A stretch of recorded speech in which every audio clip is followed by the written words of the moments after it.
Nouveau format sur la chaîne, je suis super content de vous proposer ça. Aujourd'hui, on va passer en revue toutes les aides à la conduite du BMW iX1 que j'ai juste à côté de moi. Ça va être quoi l'objectif de ce nouveau format? Comme je viens de le dire, ça va être de passer en revue toutes les aides à la conduite d'un modèle de voiture électrique précis que j'aurais à laisser. En gros, je suis parti d'un constat, je me suis dit, quand on achète une voiture électrique, on exige quand même quelques aides à la conduite essentielles. Mais souvent, certaines aides à la conduite sont cachées dans des packs d'options. Donc mon but, ça va être un petit peu d'éclaircir les différents packs, de vous conseiller sur quel pack à acheter, mais surtout de mettre à l'épreuve les différentes aides à la conduite pour voir leur efficacité, si ça marche bien, si c'est pas trop intrusif, etc. On va aussi parler prix, combien coûtent certaines aides à la conduite, combien coûtent les différents packs d'aides à la conduite de différents modèles. Avant de commencer, je vais en faire une pub pour mon Instagram. Il y a encore très peu de monde sur mon compte Instagram, donc il est en première ligne de description. N'hésitez surtout pas à nous y rejoindre. Il y a pas mal de petites choses, des petites news, des actus, les différents formats, quelques petites news à l'avance, etc. Donc super important, c'est BLD Max sur Instagram. Donc aujourd'hui, on va tester ce nouveau format avec le BMW iX1. J'ai préparé un petit protocole, c'est-à-dire qu'on va passer en revue toutes les aides à la conduite statiques, donc tout ce qui est lié au stationnement, donc tout ce qui est caméra, radar, parc assist, auto, etc. Ensuite, après, on montera dans la voiture, on ira sur la route pour tester un petit peu la conduite semi-autonome, voir son efficacité. On va parler un petit peu de ma version. Ici, on est dans une version haut de gamme, donc clairement, on a tout. Il est surtout équipé de l'option la plus importante, je dirais, sur cette voiture, c'est le pack innovation. Le pack innovation comprend un petit peu toutes les aides à la conduite complètes, les plus complètes possibles, c'est-à-dire qu'on a vraiment tout ce qui est caméra, radar, les petits capteurs un petit peu partout, mais surtout aussi la conduite semi-autonome sur autoroute. Le pack innovation coûte 3 300 € sur la voiture, donc c'est quand même un pack bien violent. Bon, on est chez BMW, donc tout coûte un petit peu cher. Et ici, ma version, là, que j'ai derrière moi, coûte 70 545 €. Mais en réalité, il y a une petite subtilité à tout ça que j'avais pas vu lors du tournage. En réalité, mon iX1 est équipé du pack Innovation et le pack Innovation permet justement d'avoir les équipements nécessaires au fonctionnement du Drive Assist. En réalité, moi j'ai le Drive Assist Plus qui est donc la version intermédiaire de ce qu'on peut avoir comme aide à la conduite sur le iX1. En dessous, on a le Drive Assist classique et au-dessus, on a le Drive Assist Pro, qui va encore plus loin donc que le Drive Assist Plus que j'ai à laisser aujourd'hui. Alors c'est peut-être pas très clair, mais en gros le Drive Assist Pro, déjà il coûte bien plus cher puisqu'il coûte 2000 €, mais il permet d'aller quand même, encore une fois, bien plus loin que le reste des aides à la conduite. Donc malheureusement on n'aura pas le top du top de ce que sait faire BMW en termes d'aide à la conduite aujourd'hui dans cette vidéo, mais ce sera l'occasion peut-être de tester ça une prochaine fois. En tout cas, on aura quand même une très bonne idée de ce qu'est capable de faire la marque quand même. Bon allez, on continue avec la suite de la vidéo. Bon écoutez, je vous propose de passer à l'intérieur de la voiture. On va un petit peu noter les aides à la conduite, voir un petit peu ce qu'on a. Donc écoutez, c'est parti, direction l'intérieur de la voiture. Donc ici, je vais commencer. On a tout simplement un bouton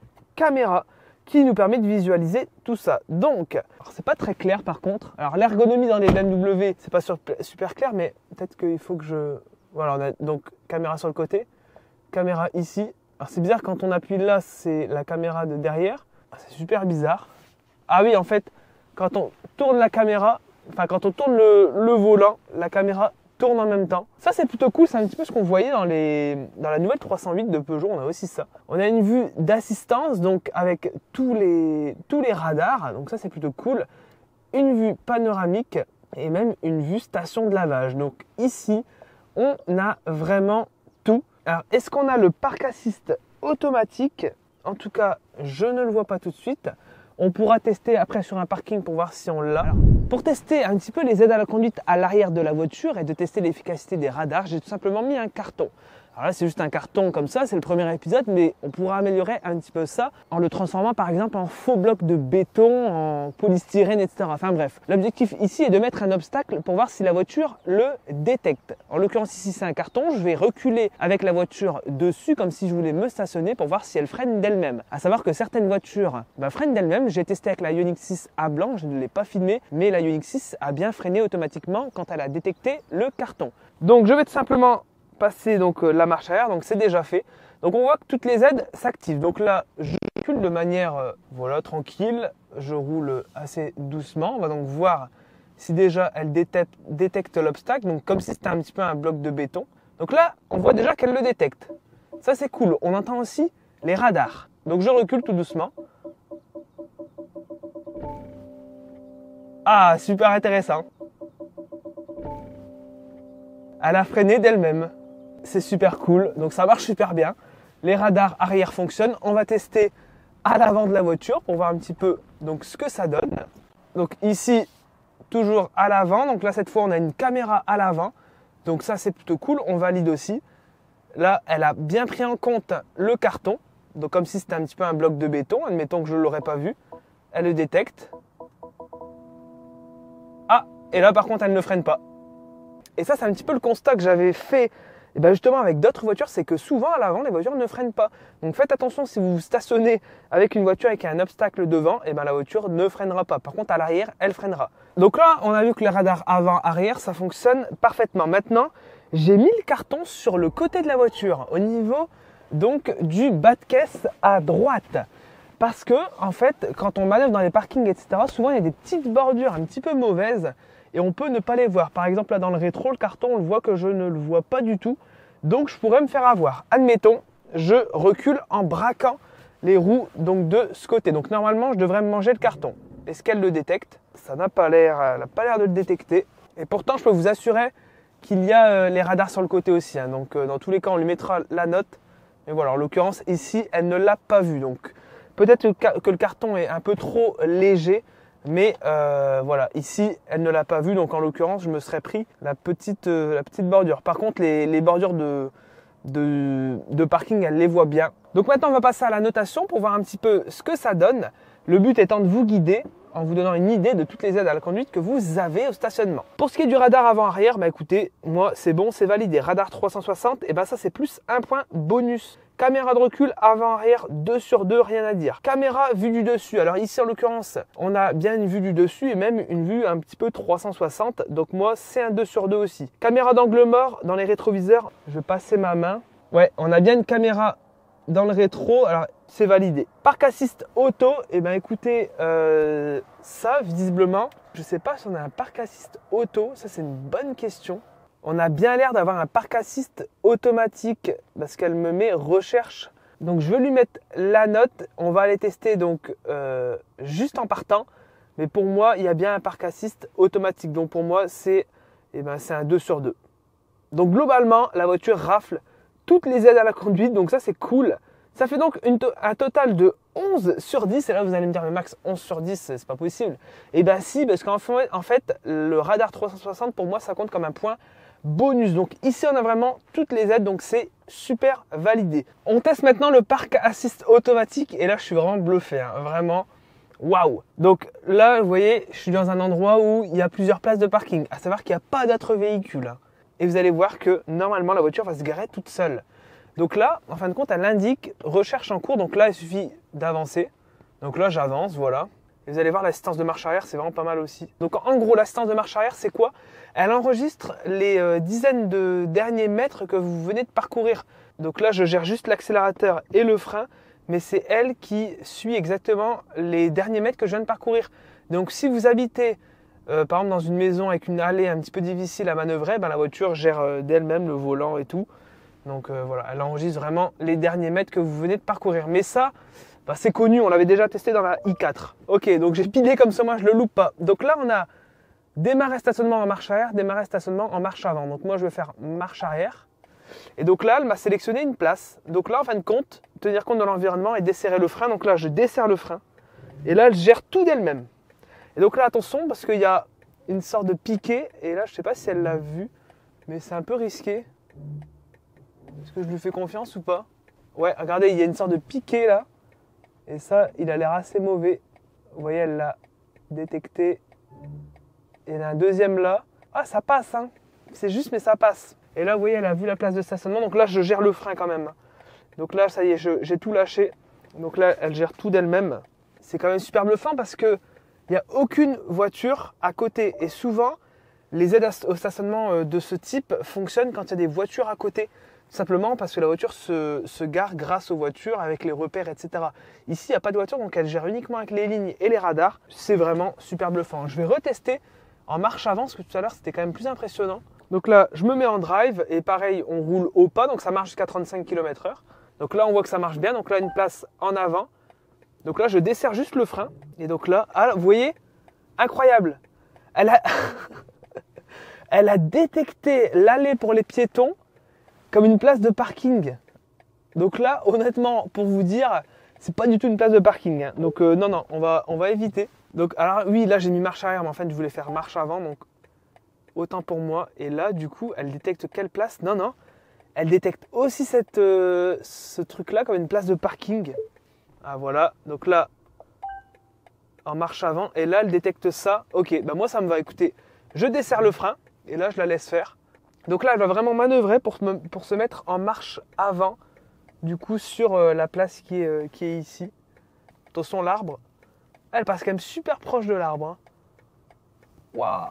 Bon, voilà. Là, c'est validé. Véhicule immobilisé. Donc voilà, pour moi, c'est survalidé. Et là, on peut même sortir du... C'est incroyable. On peut même sortir du stationnement.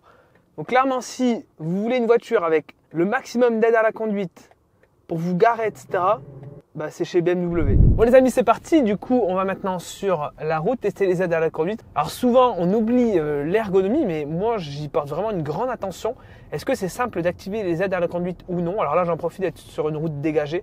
Et bien oui, c'est super simple. Alors sur le X1, c'est tout simple. On appuie ici et là, on a donc 3 choix. On a donc soit le régulateur donc classique, soit le limiteur de vitesse, soit l'assisted, alors ça s'appelle comment? Le Assisted Driving Mode. Donc là, c'est vraiment la conduite semi-autonome, c'est ce qu'on a aujourd'hui en option dans le X1. Donc là, c'est vraiment une conduite donc semi-autonome, la voiture lit son environnement. S'il y a un rond-point, s'il y a un croisement, etc., la voiture va freiner d'elle-même, même si vous avez l'assisted Driving Mode activé. Alors c'est un nom vraiment galère à dire.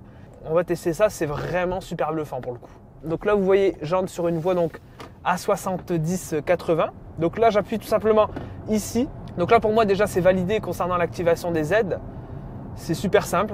Et là, on a le petit voyant, donc le volant qui est en vert. Donc je peux lâcher les mains. Voilà, donc c'est pas conseillé, hein, mais on peut lâcher les mains. Alors je trouve qu'elle sert un petit peu à droite. Moi, je me mettrais un petit peu plus à gauche. Mais en gros, vous le voyez, sur route départementale comme ça marche super bien. Ce qui est intéressant, c'est qu'on va arriver sur un rond-point là-bas. Donc là, le rond-point est à environ 500 mètres. Et normalement, la voiture va freiner d'elle-même. Donc là, j'ai le régulateur à 80. Et de toute manière, elle voit son environnement avec les voitures qui sont donc devant moi. Et là, vous voyez la voiture. Alors là, c'est parce qu'elle se base sur les voitures de devant. Mais vous voyez, elle a bien vu le rond-point. Voilà, on a bien le logo.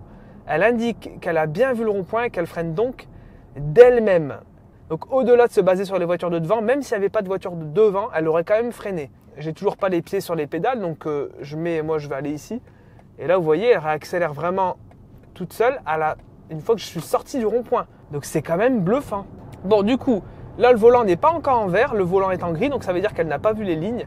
Et là c'est bon, elle a vu les lignes. Mais vous le voyez, là encore une fois c'est validé, parce que le but de ce format c'est aussi de tester sur route et sur autoroute l'aide à la conduite. Donc ici, moi je valide, ça marche très bien. Elle arrive parfaitement à prendre le virage. Alors le but de ces aides à la conduite, bien entendu, c'est pas de rouler sur route normalement. Alors ça marche, mais c'est vraiment pas conseillé. Vraiment, faut faire relativement attention, toujours être super attentif et toujours garder les mains sur le volant. Là, je vous le montre parce que c'est une expérimentation. On teste les aides à la conduite, mais voilà, très très important de garder les mains sur le volant. Je dirais que ça marche mieux que chez Tesla. Chez Tesla, apparemment, ça marche pas super bien. J'ai pas encore testé de Tesla, donc il faut que je m'y mette. On testera bien sûr ce format avec une Tesla. Donc là, les amis, je suis sur autoroute. Donc j'active encore une fois l'aide à la conduite. Donc là, c'est bon. Alors, on a sur le volant un petit bouton, une pression, ça rajoute 1 km/h. Une grosse pression, parce qu'il y a 2 crans, ça rajoute 10 km/h de plus. Ça, c'est cool, là aussi. Encore une fois, moi je survalide là-dessus. Et là, vous le voyez, au niveau du maintien de cap, ça marche super bien. C'est pour moi l'un des meilleurs que j'ai testé. L'un des meilleurs, c'est aussi le Travel Assist de Volkswagen qui marche vraiment super bien. Et on a aussi la conduite semi-autonome. Ah là, vous voyez, intéressant. Elle m'a mis une alerte, elle a déconnecté, mais là, c'est bon, c'est reconnecté. Je disais, dans la Ioniq 6, ça marche aussi super bien, dans les Hyundai Kia, les aides à la conduite. Donc voilà, à ce niveau-là, encore une fois, rien à dire, elle garde parfaitement le cap, elle est parfaitement bien centrée. On n'a vraiment rien à faire, juste à garder la main sur le volant et ça marche super bien. Il y a un défaut que j'ai noté, un petit défaut quand même. Là, on a le petit volant. Donc là, je vais me rabattre devant le bus. Donc là, elle me déconnecte le match and cap. Donc là, c'est classique. Le seul défaut, c'est que regardez, là, je suis dans ma voie et elle met un certain temps avant de reconnecter. Donc voilà, là, c'est bon. Donc là, je me remets ici parce qu'il y a un camion qui s'insère. Et là, encore une fois, hop, ça met un petit peu de temps avant de se reconnecter. Voilà. C'est un petit peu le défaut, elle ne reprend pas tout de suite le maintien de cap. Donc attention à ne pas lâcher les mains trop vite. Déjà, vous devez pas lâcher les mains, mais attention surtout à rester vigilant tout de suite, même après avoir doublé. Hein. C'est quand même important. Voilà, je suis sorti de l'autoroute, mais avant tout, je voulais vous montrer un truc. Donc, on va dans les paramètres, on va dans aide à la conduite. Et aussi, on a un truc qui est quand même pas mal. Vous le voyez, on peut tout simplement vraiment régler finement les paramètres. On peut aussi éviter le dépassement par la droite. Donc ça, c'est plutôt cool. Par contre, voilà, pour régler la distance qu'on veut avec le véhicule de devant, il faut vraiment passer dans les paramètres. Vous voyez là avec les 1 barre, 2 barres, 3 barres. Ça, c'est quand même gênant, je trouve. Dans beaucoup de voitures, on a un seul bouton sur le volant. On peut régler la distance avec le véhicule. Ici, il faut vraiment aller fouiller dans les paramètres. Et ça, c'est quand même un point négatif. Alors, au niveau de la notation, eh bien, ça ne va pas être compliqué. Activation de la conduite. Pour moi, c'est 2 sur 2.